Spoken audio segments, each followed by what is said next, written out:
interesse sempre foi de contar boas histórias e daí usar de boas técnicas narrativas que tivessem alguma apuração. Então foi curioso quando os jornalistas começaram a correr atrás de mim, porque eu nunca pensei, vou fazer jornalismo. Só que eu queria contar boas histórias. Só que eu tinha que verificar as coisas que as pessoas falavam.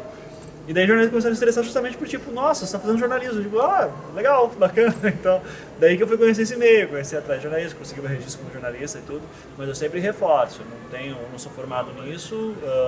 Tudo que eu fiz foi sempre com o objetivo de buscar grandes histórias e registrá-las e contá-las da melhor maneira possível.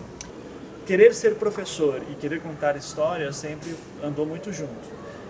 Fazer a carreira acadêmica, fazer um mestrado ou até pesquisa científica na graduação mesmo, e ao mesmo tempo estava lendo literatura e estudando sobre técnicas narrativas e tal.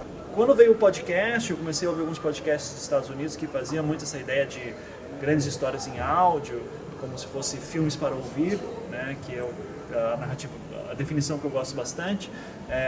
Eu consegui juntar tudo.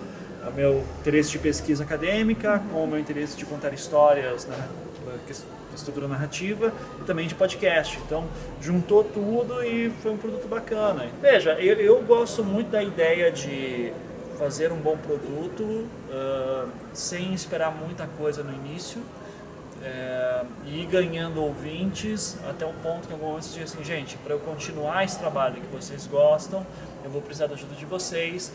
Daí abre um financiamento coletivo. Eu acho que o podcast pode ser uma maneira de você fazer um podcast, um jornalismo mais imersivo, aprofundado, complexo, ou até mesmo posicionado, claramente posicionado, e isso é bom, as pessoas vão gostar dessa honestidade, ou de conflito de ideias, você monta do jeito que você quiser.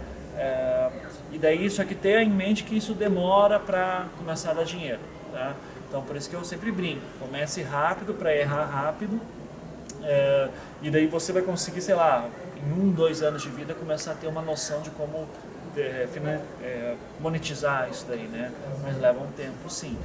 Eu acho que o podcast no Brasil a gente ainda está num crescimento.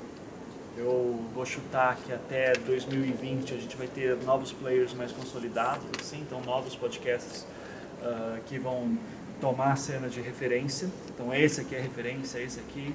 Então, acho que isso vai ser um processo de 2 anos, mais ou menos. Sempre se pergunte sobre o que é a minha história. Uma fórmula fácil de fazer isso, que eu sempre recomendo para o pessoal tentar fazer uma seguinte frase. Vou contar uma história sobre parará, e ela é importante porque parará. E daí isso, depois você define o teu conceito. Sempre que você pensar se eu boto isso na história ou não, você pergunta, isso ajuda a passar a mensagem que eu quero? Eu corto ou deixo, ou como que eu apresento, ela vira a tua bússola sobre para qual direção que a tua história tem que tomar. Faça podcasts aí e fiquem longe das drogas.